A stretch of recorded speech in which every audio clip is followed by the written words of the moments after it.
Be sure to go to flipsidegaming.com and use promo code 6 for 10% off on orders over $10. Do the same at the Grizzly Gentleman. They are both fantastic deals and they help support the show. What's up, Planeswalkers? Theoric 6, back with more Magic the Gathering Arena. Today we're going to be playing a Paradox Engine deck, where the goal essentially is to combo out and murder our opponent. You might notice that we're working with our safety goggles. We're working with a lot of heavy machinery here. I will say, this deck is directly from Ali Antrazi, aka Ali Antrazi. I will have a link to the location of that deck list in the description. But essentially, you might notice that this is a full colorless deck. And essentially, the goal of this deck is to get out a paradoxical outcome with, potentially a bunch of mana-making artifacts. And you just keep casting things, you keep untapping, you keep, using your Mystic Forge to get further into your deck, sack your Mind Stones or your Hedron Archives, and eventually you essentially combo kill them with, like, Aetherflux Reservoir. There's a number of ways that you can win this in this deck, essentially. It's a lot of complex machinery, okay? You need special training to do so. Anyway, we start off with Witch's Oven, and now, if you're just taking a glance at this deck, you might be very confused as to why Witch's Oven is here. Especially considering we have 4 creatures. We only have Metalwork Colossus. But that's why. The Colossus is an 11 mana 10/10, but it costs X less, where X is the total converted mana cost of all of the non-creature artifacts you control. Fun fact, Colossus is the only creature artifact we control. You can sack 2 artifacts to return it from your graveyard to your hand. So, let's say we have a sufficient amount to make this free, right? We have 11 total, which, for what it's worth, is not hard at all, right? We got, one of these, that's 8, and then, 9, 10, 11. Boom. Very, very simple, right? Then you tap Witch's Oven, sacrifice a creature, and instead of making 1 food, you make 2 food, because it was 4 or greater. So you sack this, you get 2 food. Cool. Let's say you just happen to tap these 2 things for mana. I don't remember what the other thing I said I had was. Oh yeah, Mystic Forge. Yeah, let's screw it. We'll make it less complex. We'll have an Aetherflux Reservoir. Okay. We have this, and this. Okay. We tap these for mana because we can, but then we sacrifice these 2 food tokens because they are artifacts, and we get to return this to our hand.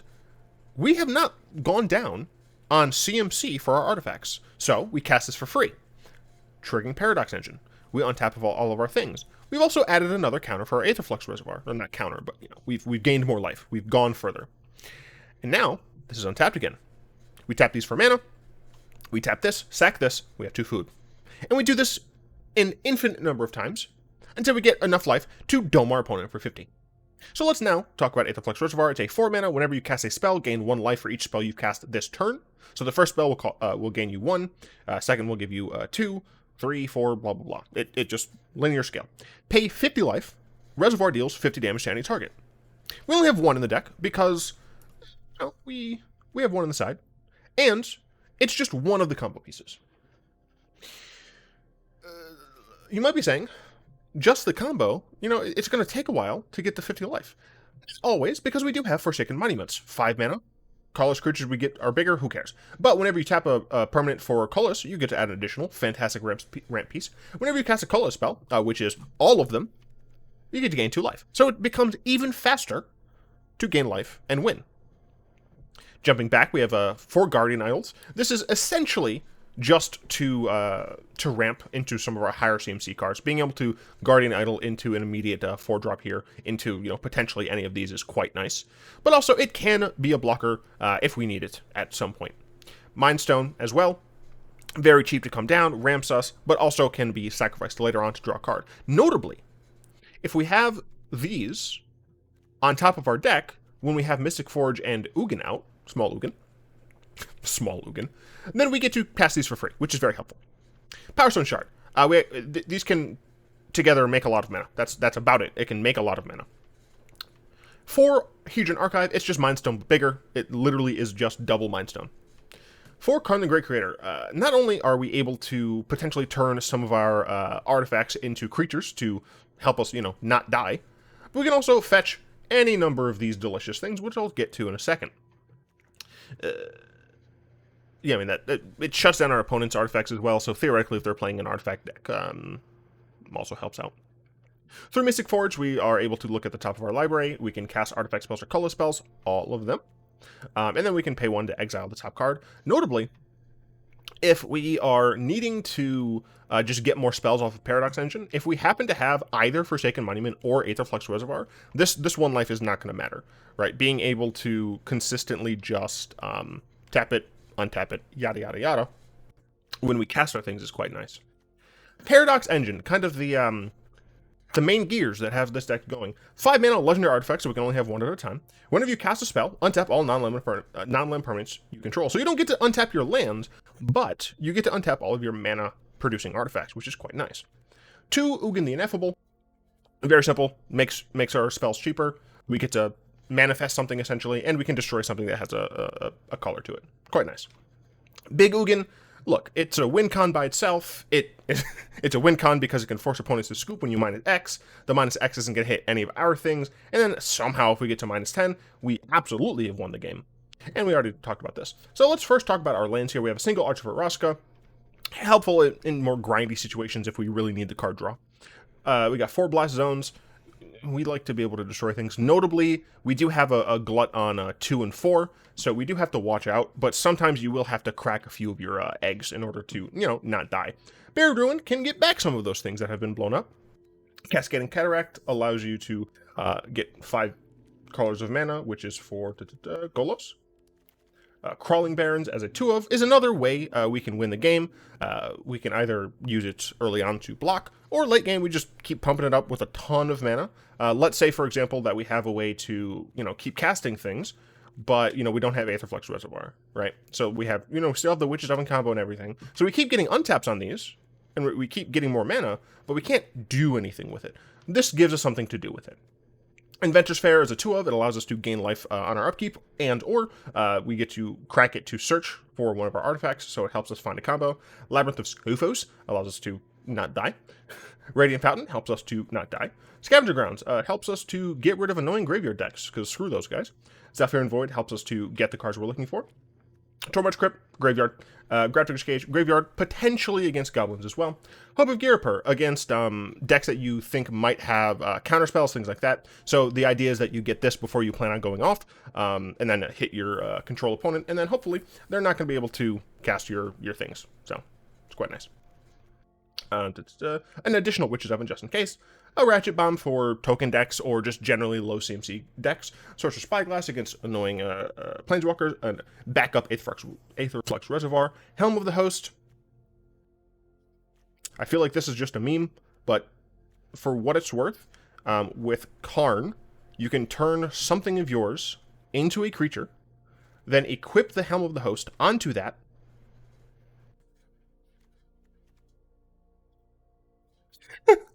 okay, you can equip the Helm of the Host onto that and attack to get a copy.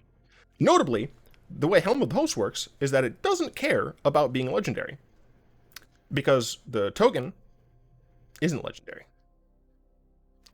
So if you turn your Paradox Engine into a thing, and you put a Helm of the Host on it, and then you attack, and you get another Paradox Engine, well, now you're just gone from 100 to a billion. An additional Mystic Forge, Golos, as I said earlier. Getting this is quite nice. We get to get the Cascading Cataracts, and then all of a sudden we're producing a ton of mana, and being able to use Golos' ability to just get insanity value is quite nice. Additional Monument, additional Engine, God-Pharaoh Statue to just hurt your opponents from doing things, Meteor Golem to blow up anything problematic, and Platinum Angel just in case we need to not die. And we're going to go into... I'll do this in ranked. We're doing it in best of 1. I'll do it in ranked. I'm also absolutely not wearing these glasses the entire time.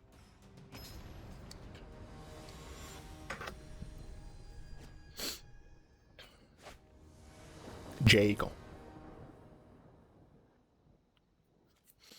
Alright, let's see. So we have... This comes in... Not tapped. Cool, okay. So we have turn 1 Witch's Oven, turn 2 Guardian Idol, turn 3 Mystic Forge. Even though we only have 2 lands here, I do want to keep this. Because the Mystic Forge can help us a lot. Red, but not normal looking red. Interesting. There are a few things that this could be. I mean, there's several things that this could be. But I think there is a... Okay, I was going to say, I think there's a landless deck running around.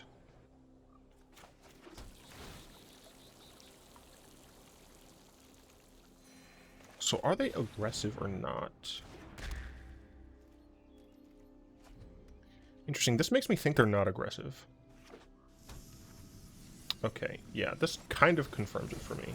Oh, they're playing the Chandra deck. I love it. So I can get Karn here, actually, and that means that this can't be crewed, which is quite nice. -2. Yeah, I think I do just want a Karn here. And I think I Karn for, gosh, what's that thing called? Forsaken Monument? Stand down.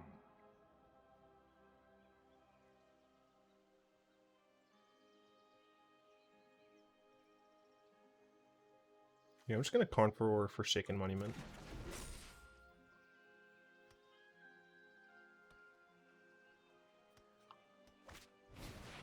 Darn. That's fine. That's less fine, but okay. I'm gonna keep that on top. So it's good that they missed a land drop. It's not good that we missed a land drop. Alright, so they played a Mind Stone, which they wouldn't have been able to use with Karn. And they sack it immediately, which is kind of weird to me. Because they didn't even play land. That was... Okay, sure.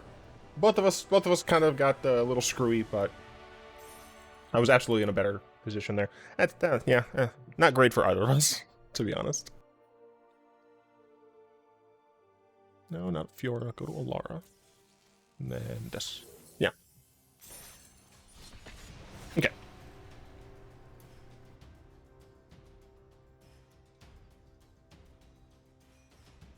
So hopefully, my ads, my manual use of ads has made the videos a little bit better.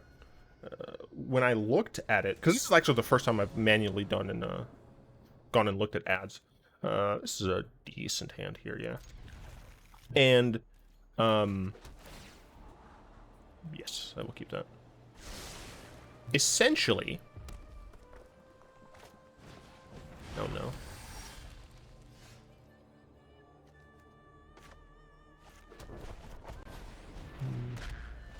Might not necessarily be a problem. I can play the Archive next turn, and then I'll have a ton of mana. I'm gonna Scorch Spitter. Only attack for 2, not bad. But they had like ads. They had ads like every beginning of your upkeep. I want to do a Zhalfirin Void every like 6 minutes. I switch it to only be every 15, roughly. This is only if I control 3 or more. And I won't be able to control 3 or more this turn, so I think I would rather just Zhalfirin Void. I do not want an additional Inventors Fair, so I'm glad I did that. I technically... No, I can't. I was going to say I could technically Powerstone Shard and like block and stuff, but that is not true. 3, 6... Next turn I can play Ugin and Powerstone Shard. Okay. So we're losing a little bit. 2, 4, 6, 7. Go down to 11. Not the best. But 'tis what 'tis. So I do need to start gaining some life here. Another Powerstone Shard. Very interesting. So we're going to play this, obviously. We're going to play this. I don't think it matters. Yeah, our stuff's going to be tapped regardless. I guess, you know what? This is actually possibly a mistake. It's possible I should have just Blast Zoned. I also definitely should have done this first. Because oh my god, another Powerstone Shard. I really want my opponent to attack Ugin. So, okay, that's not great. Okay, so we could just be dead here, and it would be entirely because I forgot that these are all 1-drops, and I definitely could have held up Blast Zone. I would have to not play Ugin. So let's see. 1, 2, 3. Powerstone Shard. Oh god, I think I might be dead.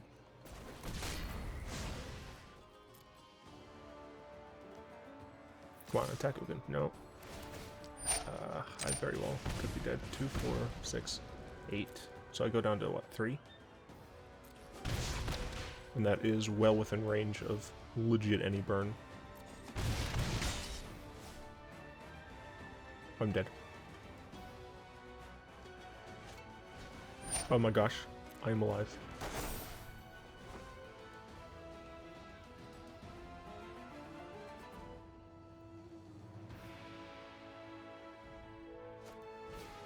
I hate you so much.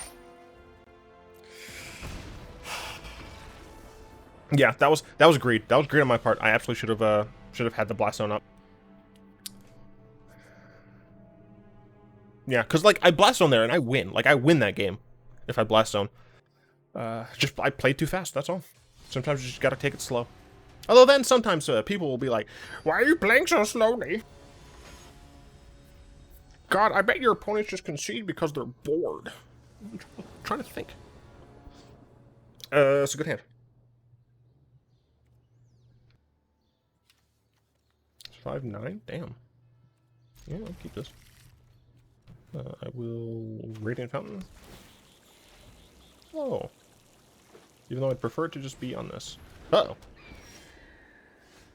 Yeah, that's actually quite decent. Stop it. So next turn, potentially we'll only have 3 mana.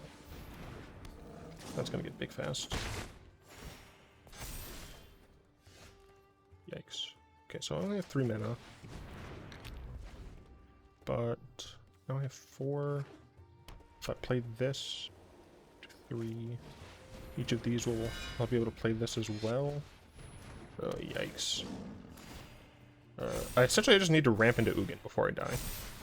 Like, if I can get this Ugin down fast enough, I should be okay. I mean, having mana would be helpful. Oh, wait. Can I play this turn? I don't think I can. Why would you ever tap like that? Okay, I can do this. Yeah, cool. So I can also play Metalwork Colossus. Okay, this is helpful. Even if we just use it as a blocker. 2, 4, 6, 9. Okay, so I have 9 mana, so I can pretty easily play Ugin here. And then wipe their board.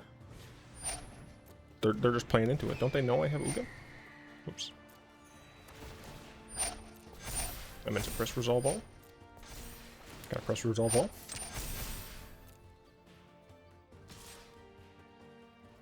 Bible Thump. Cool. We're still at 14. And our opponent is almost certainly going to concede to this. I don't have 12. 2, 4, 6.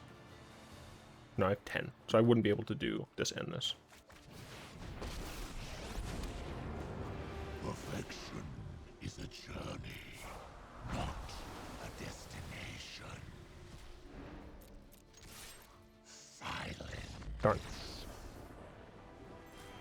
Okay. So I should have won that second game if I was just not a greedy B-word.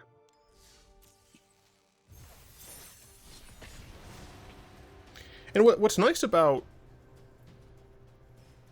I mean, what's nice about this deck is the fact that like ramp is very poorly punished in the state of Magic right now. So, like, even this I feel like I can keep. Because I can just turn 3 a Hedron Archive. And be fine with it. I guess if my opponent goes... Interesting. If they go, like, turn 1 Thoughtseize, like, that'd be pretty bad for me. I will play this. Or turn 2 Thoughtseize works too. Thought Erasure, whatever. Just any way to slow my ramp down. Alright, so they're playing Simic Flash.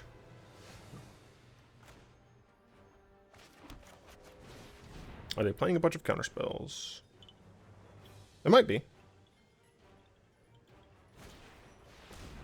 Okay, that's not a counterspell.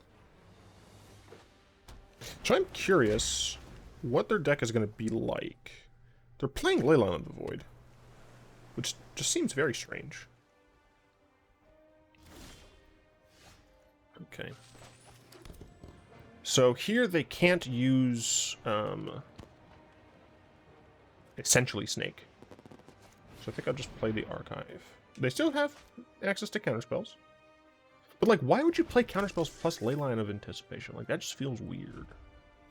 So next turn, theoretically, Uro, Flash Uro? Like, sure. Like, Uro's still Uro. Do you pull in? Like, you do. Alright, sure. So I do have to kind of worry about... It's not Mystic Snake. Frilled Mystic. Oh wait, are you really legit gonna put a Growth Power back on? I'm fine with that. Obviously, they could still... Oh wait, they chose not to. Darn.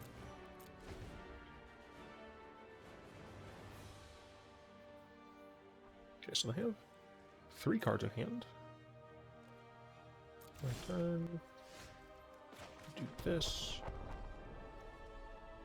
I want to play a Powerstone Shard. Does this get countered? It does not. Going to attempt to play... I feel like I should save the Mystic Forge. 1, 2, 3, 4. Yeah, I wouldn't be able to do both, unfortunately.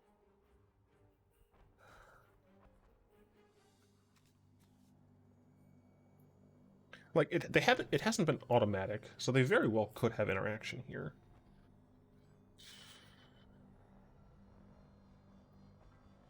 I'm gonna cast Guardian Idol.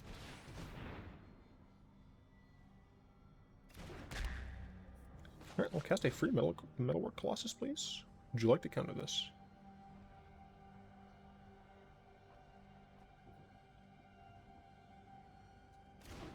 Oh, alright, cool. I'm going to just pass.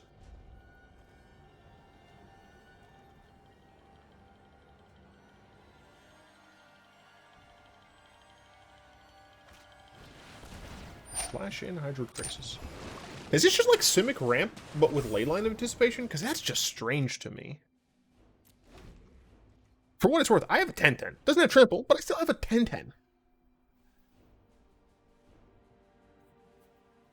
Flash Crisis is still decent. Next turn, I guess I do try the Ugin. I probably attack first. Yeah, I think I attack first. Because I assume they have something. Like, why would you ever attack there if they don't have something?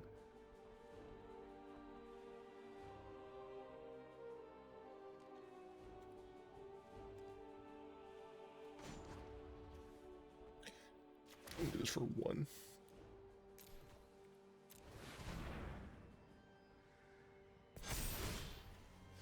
Hey, look, I gain life. Isn't it weird? But yeah, we start off by attacking. I will play a land first. Do I care? I don't think I care.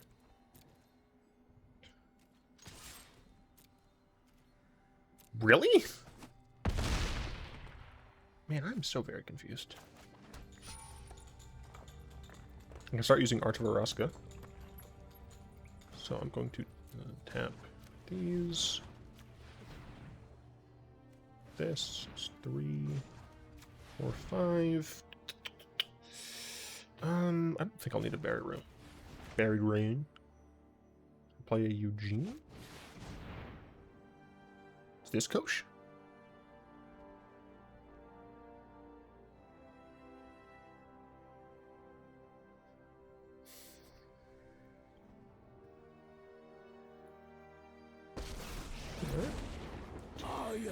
Now, the question is, do I plus?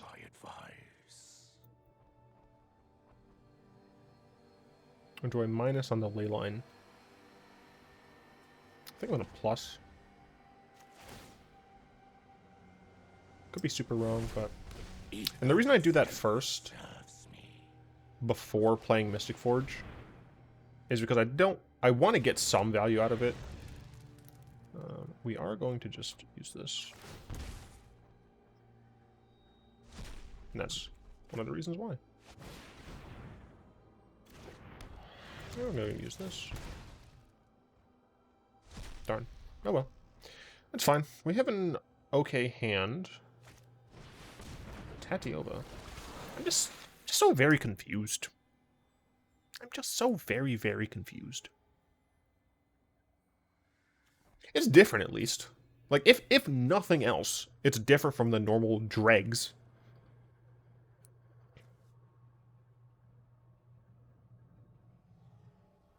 Fire the laser.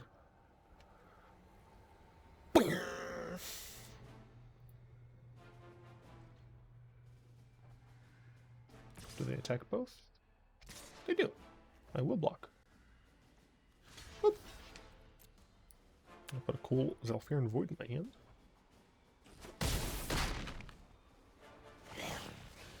You have erred.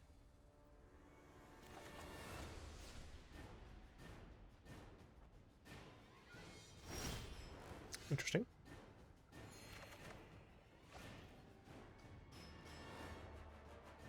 First things first, this one. Truth lies Interesting. beyond vision. Let's see.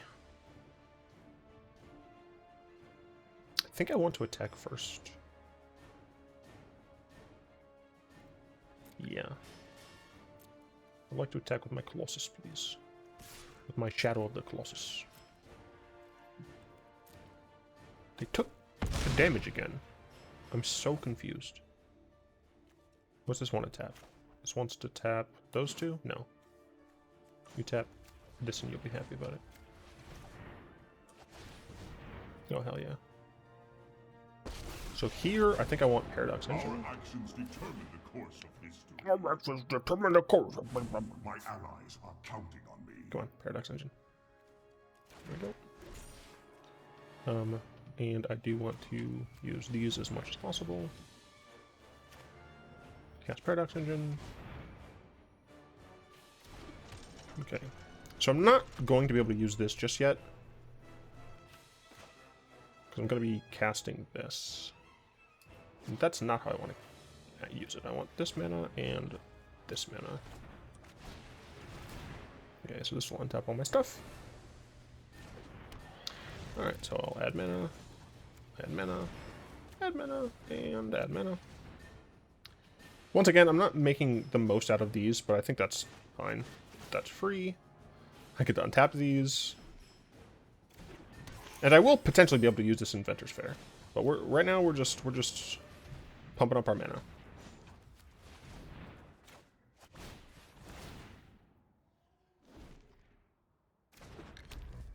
Very curious as to what exactly my opponent has going on for them. But they're making me play through it, and that is absolutely fine. Play this. So we're going to untap all of these. And I do think I will Zhalfirin Void first. Get rid of this. Hey, look, it's a Mind Stone. It's free. Tap, tap. A lot of mana you can see there. A lot of mana. This is free. I will absolutely cast this Karn. First things first. Gotta get all the mana. And now I need to go grab. Say yes. Hey, look, there's another one.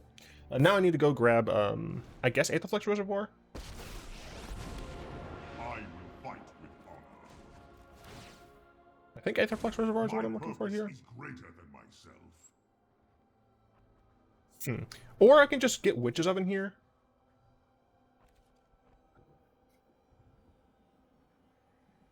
Aetherflux Reservoir, Witches Oven. I mean, no matter what, I can get the other one. So I think I'm just going to get Reservoir here. But first, of course, I have to make all of this mana. For what it's worth, I probably don't have to make this mana anymore. But I'm going to do it. I'm going to show the deck off to everyone. I could technically cast this, but I do not want to. So I'm going to do this and this. I mean, my opponent is being a good sport.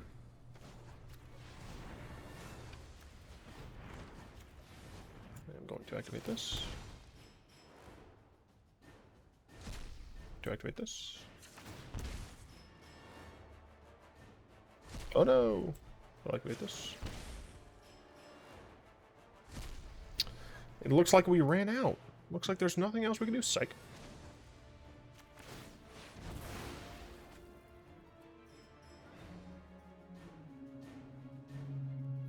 Imagine if they trick bind my ass. Alright, so now we're going to get the Witch 7. We're going to cast this.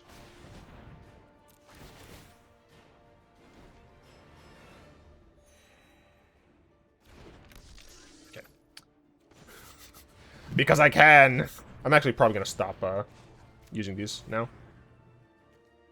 I don't need to use anything else but my Metalwork Colossi now. Alright. I'll use this. Sack this.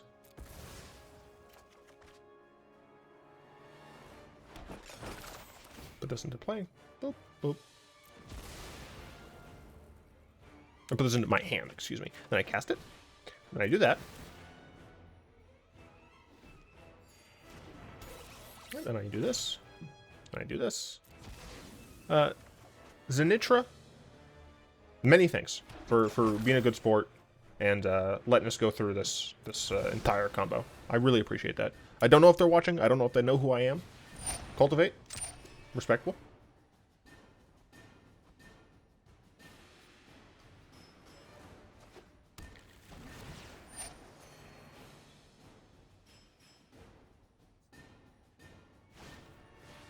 Yep, that's fair. My hope is that they still, like, let me kill them with the Aetherflux Reservoir. If they don't, that's fine. You know, they've been a good enough sport at this point.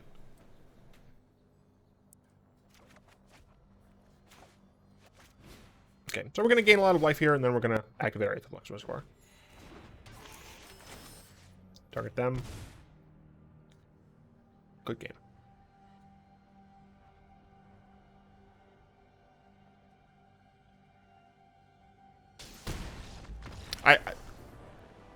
This is a real player right here. This is a real lover of Magic the Gathering. 100%. What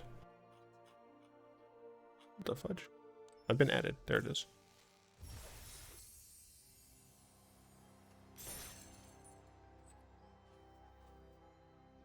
This deck is kind of stupid.